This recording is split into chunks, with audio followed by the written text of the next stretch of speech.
Let me start by saying it's great to win. Really proud of this team and what they were able to do, overcoming some adversity last week and being able to step up. And some guys really stepped up and played a really quality game for us. Anytime you can get a conference win, you got to celebrate it. It wasn't always pretty. It wasn't perfect. A lot of things that we need to improve on, but that does not diminish the outstanding performances by a lot of individuals. It was nice to play at home again for 3 weeks in a row. We had a goal where we wanted to be 3-0 at home going into the open date, and unfortunately we weren't able to accomplish that. We were 2-1 with that one loss being to the Hail Mary against SMU, but it was really a point of emphasis to make sure we hold serve at home, and especially in the conference games. And so out of the first 5, we had one conference game, and that was the one we circled that this is a must. We've got to go into the open date at least 1-0 in the conference. And as we've said all along, we're going to learn a lot about our team, and hopefully we can continue to grow and develop as we go through the season. I thought the defense really stepped up. I thought the defense played a really solid football game for us, only giving up 17 points. And even with that, they were stuck with a couple short fields with a block punt and a fumble at our end of the field. And I thought the defense really stepped up and played an outstanding game. And I thought offensively, some guys came in and we got off to a fast start. Started up 24-0 with a long run by Marcus Williams, who made a great run to get into the end zone. Got into the end zone twice, I believe. And then the long touchdown pass in the corner of the end zone there at the end of the second quarter. And so I thought we did what we needed to do. It certainly wasn't perfect. And shout out to the punt returner, Smoke Harris, for being the LSWA, I think, the Louisiana Sports Writers Association Special Teams Player of the Week. And so congratulations to him. What an electric play it was. I wish he could have got into the end zone, but overall really proud of what this team was able to accomplish and finding a way to win a game. The task doesn't get any easier this week. We get to go to Raleigh, to NC State. Dave Dorn does a great job with that program. He's been there quite a while, and he's done a really nice job. And I think right now he's got one of his better football teams that he's had. They had a huge win last week against Clemson, where I think when you look at this football team, the word solid comes to mind. They're just really solid in everything they're doing. Playing with a lot of upperclassmen, a lot of guys that have played. They've got a lot of, I think they have 1, 2, 3, 4. They have, I think, 4 guys right now that are tracking for career stats in NC State history. When you talk about their 2 receivers, the running back with average yards per carry, the punter, the place kicker. They've got a lot of guys that have played a lot of football that have really done a nice job for them, and they got a really solid football team. Offensively, they're multiple. They do a lot of things. They've got 2 running backs. One's averaging 6.5 yards a carry, and one's averaging 5. They've got a couple wide receivers that are really playing outstanding. Their quarterback is a seasoned guy that's played, I think it was 3-0 last year, and now with 4 games under his belt is really playing with some confidence right now and doing some good things. So the strength of this NC State team, I think, is defensively. They've got some great players on the defensive side of the ball. They have a very solid scheme in what they do. They're a 3-4 defense in what they do, and they run it very, very well. They're very gap sound in what they do, and they're not giving up a lot of yards. I think they've given up right around 200 yards in 3 games. And gave up 300 yards to Mississippi State. And in the only game they lost, they were -3 in the turnover battle. So when you look at it, it's going to be a tall order for us going to Raleigh, but one that we're really excited about getting into this week, stepping back out of the conference, learning a little bit more about our football team, and watching them compete on the road in a very loud, energetic stadium. So great challenge for us this week. And then after this week, we'll get into the open date and really have a time to look back and review the first 5 games and maybe some things we got to do in the second half as we really get into the conference race. So with that opening statement, kind of covering North Texas, NC State, and kind of the future and where we're going, what questions could I answer? Go ahead. Oh, doesn't matter. Get us started, Ethan. First, how you doing, Coach? Doing well. Thank you, Ethan. Thank you, thank you. So first and foremost, I have to ask about the status of both quarterbacks, Austin Kendall and J.E. Head. How are they doing, and what's the looking like for the opening week? Well, we're hoping that Austin will be back for this game. Does not look like J.D. Head will be. Again, we're monitoring kind of where they are and hoping that we can have one of the two. Aaron Allen is healthy right now, and so we're just trying to get ready to take this football team into Raleigh. But right now, we're waiting to find out what's going to happen with Austin, and I would imagine that JD is going to be out. Coach, you go back to the second half against North Texas on Saturday. Obviously, you didn't score any points, but when you got a chance to look at the film, was it more of a lack of execution, lack of focus? What was the biggest issue from your point of view? I think it was probably twofold. One, I don't think we executed very well. And when I say execution, the lost yardage plays killed us in the second half.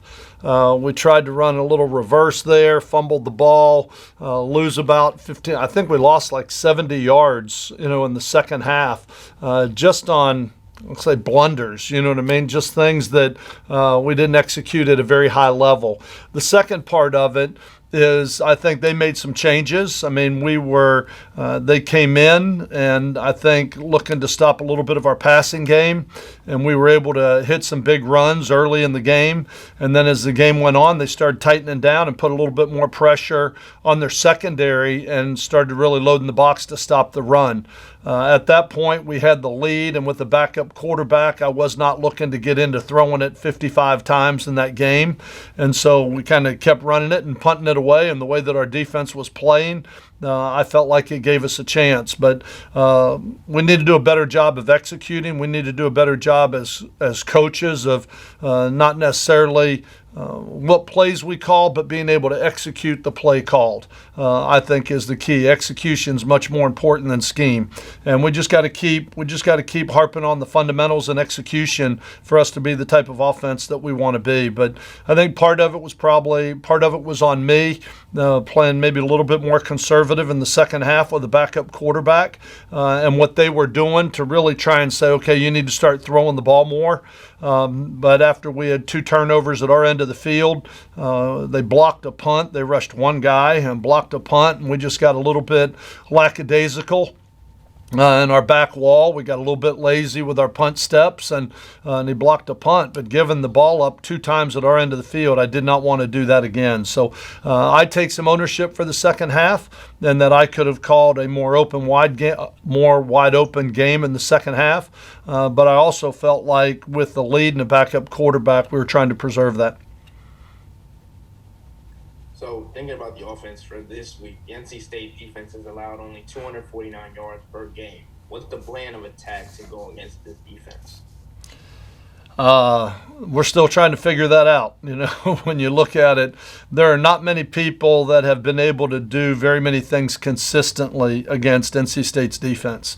Some people may have hit a play here or there and maybe gotten a couple yards, but not many people have been able to sustain drives. And you look at, really, I mean, they be Furman 45-7. I think South Florida was 45-0, and I think they held Clemson to 14 points during the regulation.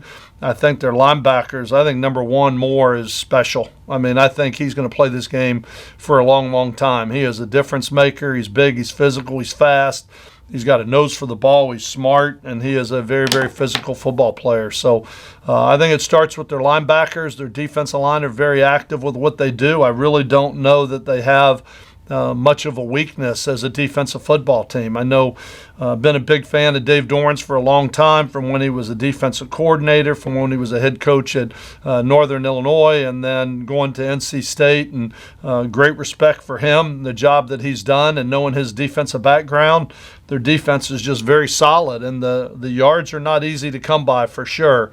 But I think probably even harder than just being able to get a couple yards is being able to sustain a drive. I saw a statistic where, I don't know, they're averaging like 7 3-and-outs a game out of 12 possessions, which is unheard of. In college football today with the way the game is played in space, you just don't see that many 3-and-outs, but this defense is really salty. They're really experienced, and I think the biggest difference from watching last year's games to this year's games, they understand the defense much better and the role they play. And there aren't a lot of misfits. There aren't many gaps that are open. If you want to make a play, you're going to have to break a tackle somewhere along the line. Coach, you talk. Go ahead, Ethan. Go ahead. You got it, man. You got it. Coach, going ahead to talking about NC State further. From your point of view on the defensive side of the ball, how did you feel like the corners played? I thought they were much better this past week, and they looked at a lot more physical, especially on the outside. You're talking about our corners? Yeah. No, I agree. We made a big point this week just through the first 3 games, and we had talked about how many yards we had given up passing. And we played 3 good passing teams, but this North Texas team was a team that had 550 yards against SMU and very explosive with what they do. And so we really put an emphasis on we've got to challenge everything. And I thought Balaam Buchanan and Cedric Woods really played an excellent football game. They challenged everything underneath. They were applied a lot of pressure on the receivers. They didn't give up anything easy. And when they were contested down the field, they were running with the receivers and contesting the deep balls. I think when we first came in here, that's what we brought a Balaam Buchanan in to help us do, and an Elijah Hamilton and a Miles Mason. But I think with the corners playing as well as they did, it gave, and we freed the safeties up a little bit more, and it gave Jaden Cole the opportunity to roll downhill and get in the box and make more tackles. And I believe he had 7 tackles and had a great game. B.J. Williamson got very involved in it. Like I said, Miles Mason was back in there. Khalil Ladler. I thought those 4 safeties and those 2 corners really did an outstanding job in that game Saturday against a very explosive team. They are, when you looked at their SMU game and the number of big plays they had, we gave up 1 big play for 20 yards, and it was a run. And so to limit them to 1 big play with the explosiveness of that offense, I felt like our secondary played an excellent game. And not only that, I thought so did Trey Baldwin and Mackie Carabin and Tyler Grubbs, but up front where we really put some pressure early in the first 3 games, David's got a defense that's kind of built for the run, built to stop the run. And then we're aggressive in we make up for it in the pass coverage. But this last week, we put our numbers in the pass game and then put pressure on our front 5 to stop the run. And I thought those guys up front, when you talk about Keevy Rose, Tristan Allen, Deshaun Hall, Michael Clark, DJ Jackson, Rasheed Lyles, Joe Mason, Ben Bell, Willie Baker, Kershawn Fisher, they all graded a winner for us. I thought they played really well up front, but we played a lot of guys. We played 10 guys, and when you talk about all those guys, Ben Bell's a freshman, Kershawn's a freshman, Joe Mason's a freshman, Deshaun's a sophomore, Keevy Rose is a redshirt freshman. They're just a lot of youth up front, but I thought those guys played really well. But the D-line ties into the secondary and what we were trying to do, and I thought they did an excellent job of executing the game plan that Coach Blackwell put together. This is another game that is big for your squad, battling teams from the SEC, AAC, and now the ACC. What does it say about your team to stay in these tightly contested ball games with these high-profile teams, and does that have to go along with the bulldog mentality that you've instilled in your guys? Well, the goal was to win them, and unfortunately it's talked about and documented how close we've been in those first 2 games against the SEC and the American. And, you look at SMU's undefeated right now. I think Mississippi State's only loss, a 2-point loss to LSU. NC State's only losses to Mississippi State. Southeast Louisiana keeps winning. We've played – we're going to end up playing 4 really good football teams non-conference. And I think it's going to make us a better team. We all want to win those games and we want to go compete. But I also think going through the rough side of the mountain, as we've talked a lot about, it's going to make us better because these football teams will expose any inadequacies that you have as a football team. And it gives us an opportunity to clean some things up, fix it, and hopefully get a little bit better as we keep moving forward and learning more and more about our football team each and every week. So, we want to win these games. There's not a moral victory just in being close. But I also think we realize non-conference-wise with the teams we're playing, we've got to be playing at a really high level to do what we want to do and accomplish what we want. And I think this team may be one of the biggest challenges of all of them, watching them on film. I know they lost to Mississippi State, but as I said, they were -3 in the turnover battle and lost the game 24-10. And they even gave up a kickoff return for a touchdown in that game. So, I mean, this is a very talented football team. Will be a great challenge for us, but we're looking forward to the challenge. That's one of the things that we kind of roll our sleeves up and thrive over. But the biggest thing that I'm really proud of this football team is what we talked about last week and losing some close games. You have one or two options. You throw your arms up and talk about we're cursed, we can't win the big game, we're all that stuff, or you roll your sleeves up and you get gritty and you say, what do we got to do to get better? And that's why I'm so proud of this football team, because of the mindset that they've had, the way that they've gone to work each and every week, and just the way that they're communicating and working and the attitude that they're playing with right now. Really proud of what these guys are doing and the leadership and guys like Trey Baldwin and Kelton Hollins and what a lot of these guys are doing right now and the leadership that they're providing, I think is encouraging to watch as a football coach. And I think the next 8 games make me really excited about what this football team can become in 2021. So let's talk about momentum after this game going into conference play. How much does this game impact your play going into conference play, and what is the mindset for after this game and going forward? Yep. I think, every game, there's momentum involved in every game, and you always want to go into an open date, especially with a win. But either way, whether you win or lose, we have an open date next week. And we're going to go into this open date, and the focus is going to become we're going to look back at the first 5 games, not just NC State, but the first 5, and really do some hard soul searching in what we're doing schematically, what we're doing play call wise, what we're doing with the personnel that we have, and taking a hard look at where we are and what we can do to improve and what we can do to get better. And then we're going to work hard at those 2 weeks of the open date, getting ready for UTEP, and then knowing that we've got 7 games that are all conference games after that. So right now we're 1-0 in the conference. We could put that on the shelf for a week and get ready for NC State, and then we'll come back next week and look at what we need to do and kind of what holes in the dam we got to try and plug up to make sure that we're solidified and ready for a conference run as we get into the conference after the open date. So I think really right now, I think it's business as usual. As we talked about, we're going to get through the first 5 games. We're not going to flinch, start changing things.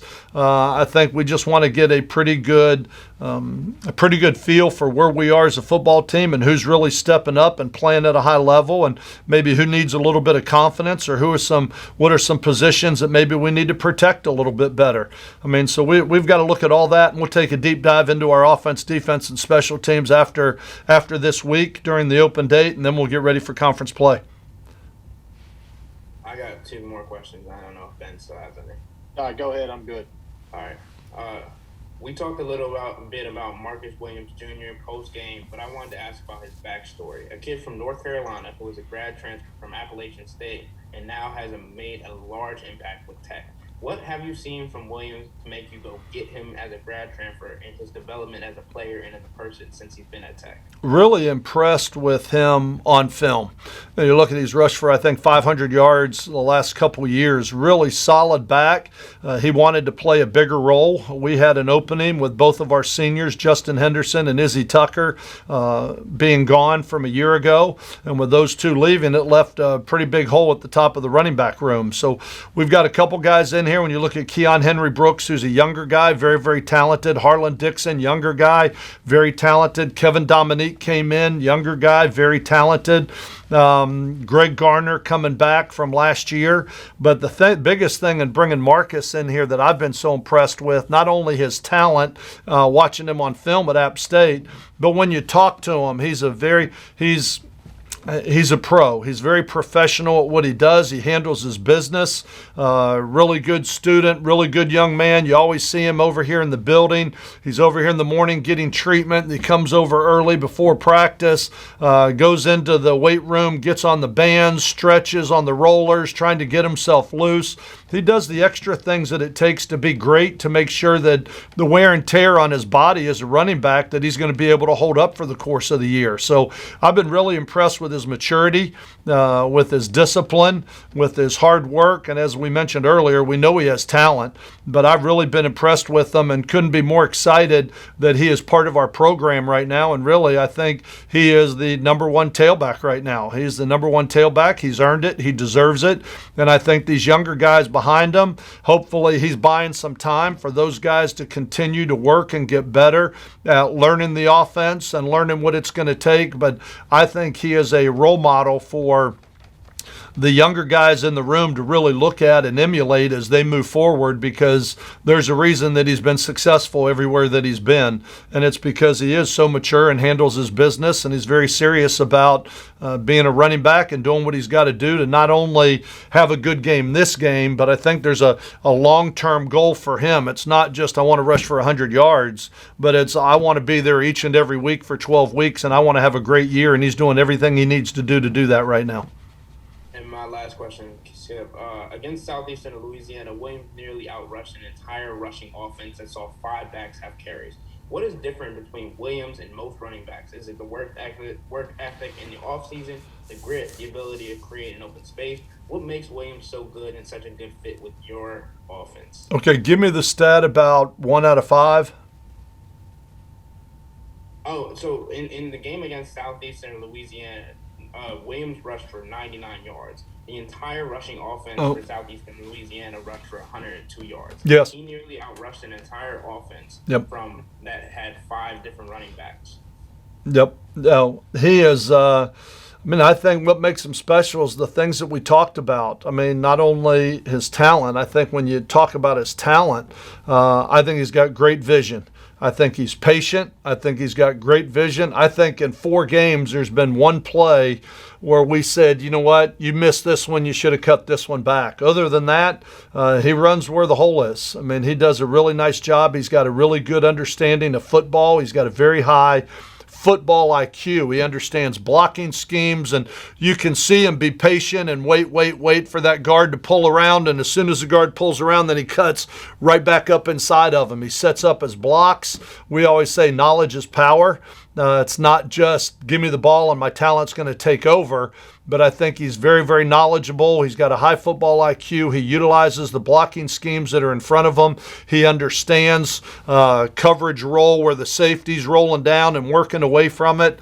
I just think he's got physical talents for sure, with his speed, his toughness, his low center of gravity, and his power, the way he drives his legs and fights for extra yards.